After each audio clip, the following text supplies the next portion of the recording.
ॐ अज्ञानतिम्रान्धस्य ज्ञानाञ्जनशलाकया चक्षुन्मीलितं येन तस्मै श्रीगुरुवे नमः।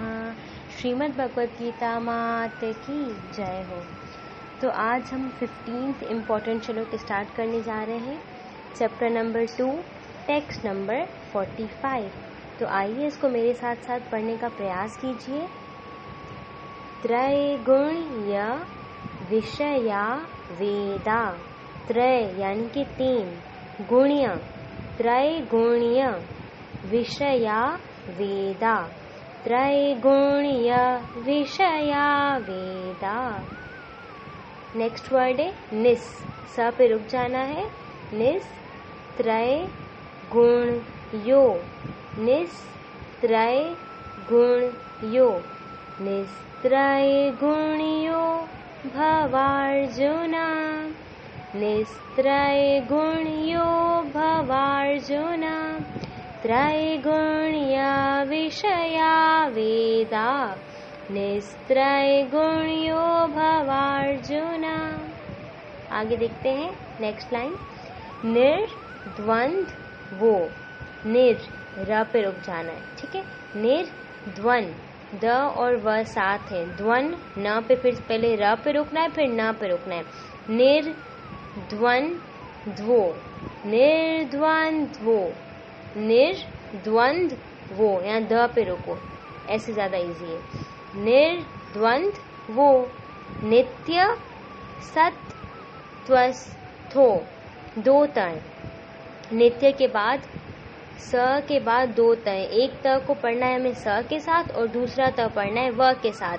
नित्य सत्वस्थो। निर्द्वंद्वो नित्य सत्वस्थो। निर्योगक्षेम आत्मवान।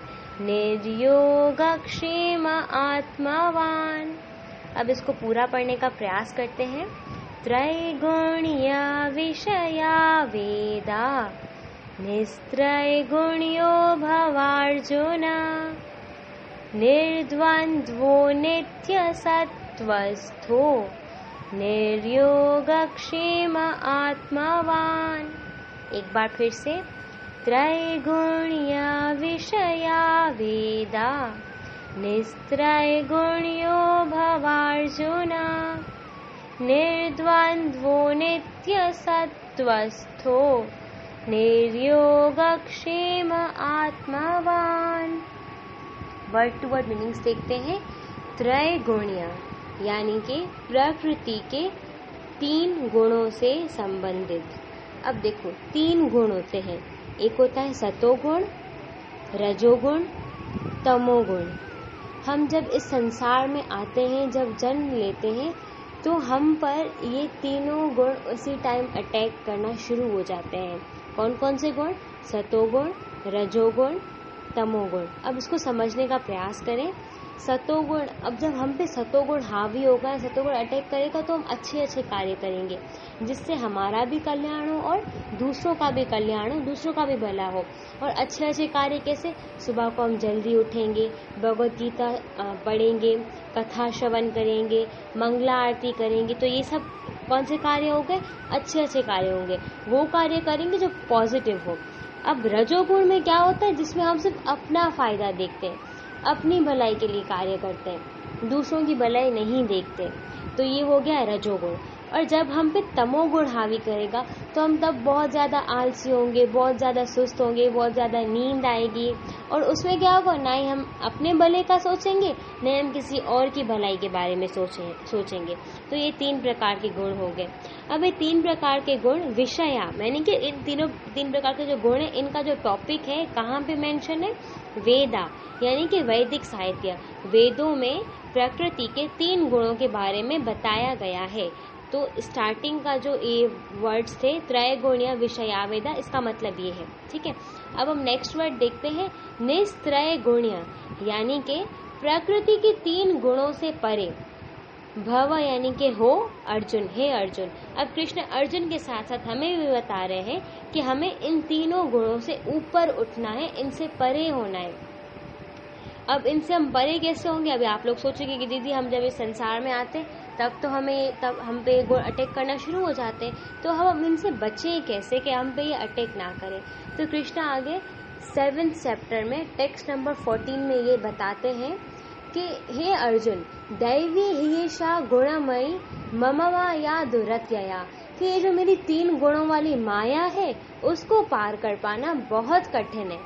अब अगर तुम्हें इसको पार करना है तो इसका 2nd लाइन में सॉल्यूशन बताया है, माँ में व ये प्रपद्यन्ते, कि अगर तुम्हें इन 3 गुणों को पार करना है तो तुम्हें प्रपद्यन्ते, मेरी शरण ग्रहण करनी होगी, यानी कि मेरी भक्ति करनी होगी। माया में तम तरन्ति ते, और इससे तुम इजीली 3 गुणों वाली माया को पार कर सकोगे। तो अगर हमें इन 3 गुणों से ऊपर उठना है, इन 3 गुणों से ऊपर अवस्था होती है जिसको हम बोलते हैं शुद्ध सत्व गुण। इसका मतलब ये है कि जब हम 3 गुणों को पार कर लेंगे तो हमें ये अवस्था प्राप्त होगी। इस अवस्था में हम पे कोई गुण अटैक नहीं करेगा। और ये अवस्था हमें कब प्राप्त होगी, ये स्टेज कब प्राप्त होगी? जब हम भगवान की शरण ग्रहण करेंगे। तो कृष्ण आगे अर्जुन को यही बता रहे हैं कि तुम्हें इन 3 गुणों से ऊपर उठना है।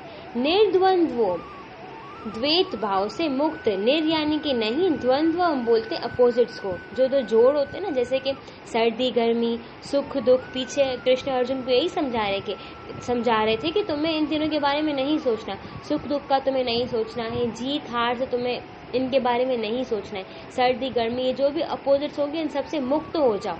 फिर इसके बाद है नित्य सत्वस्थ, यानी कि नित्य शुद्ध सत्व में स्थित हो जाओ। वही जिस अवस्था की मैं बात कर रही हूँ, इन 3 गुणों से ऊपर एक अवस्था होती है, उसमें क्या होता है, हमारे ऊपर कोई गुण अटैक नहीं करता। और उस अवस्था तक पहुंचने के लिए हमें कृष्ण की भक्ति करनी होगी। फिर इसके बाद कृष्ण बोल रहे निर्योगक्षेम, लाभ तथा रक्षा के भावों से मुक्त, कि तुम्हें जो है ना रक्षा, अगर तुम्हारे पास कोई वस्तु है तो तुम उसकी जो है ना उसके लिए डरो नहीं कि तुम जो है ना उसको खो दोगे। अब तुम्हें इसकी रक्षा करनी है, उसकी रक्षा करने के लिए तुम उसके लिए वेज ढूंढ रहे हो कि भाई मैं कैसे इस वस्तु की रक्षा करूं। नहीं, कृष्ण ने आगे 9 चैप्टर में बोल दिया, जो मेरी भक्ति करता है, जो उस व्यक्ति को, मेरे भक्त को किसी भी चीज की जरूरत होगी तो उसको मैं प्रदान करूंगा, और जो उसके पास वस्तुएं होंगी उसकी रक्षा मैं करूंगा, तुम लोग डरो मत। इसके बाद कृष्ण ने बोला है आत्मावान, आत्मा में स्थित। तुम लोगों को आत्मा में स्थित रहना, यानी कि खुद को रियलाइज करवाओ कि मैं कौन हूँ, आत्मा हूँ, मैं भगवान का अंश हूँ, और मेरा कर्तव्य है कि मैं भगवान की सेवा करूँ। तो बहुत ही इजी श्लोक है, अगर आप लोगों को इजीली लर्न हो जाएगा जब आप, और इसकी मीनिंग भी जब आप श्लोक पढ़ोगे तो मीनिंग भी आप माइंड में आएगी। त्रैगुण्य विषया वेदा, वेदों में 3 गुणों के बारे में बताया गया है। निस्त्रय गुण्य भव अर्जुन, हे अर्जुन इन 3 गुणों से ऊपर उठो। निर्द्वंद्वो, द्वंद्वों से मुक्त हो जाओ, यानी कि अपोजिट से मुक्त हो जाओ। नित्य सत्वस्थो, यानी कि शुद्ध अवस्था, नित्य शुद्ध सत्व को प्राप्त हो। निर्योगक्षेम आत्मवान, और जो लाभ और रक्षा का भाव है उससे मुक्त हो जाओ और आत्मपरायण बनो। तो अभी हम इसका अनुवाद देखते हैं, ट्रांसलेशन। वेदों में मुख्यतया प्रकृति के 3 गुणों का वर्णन हुआ है। हे अर्जुन, इन 3 गुणों से ऊपर उठो, समस्त द्वैतों और लाभ तथा सुरक्षा की सारी चिंताओं से मुक्त होकर आत्मपरायण बनो। हरे कृष्णा।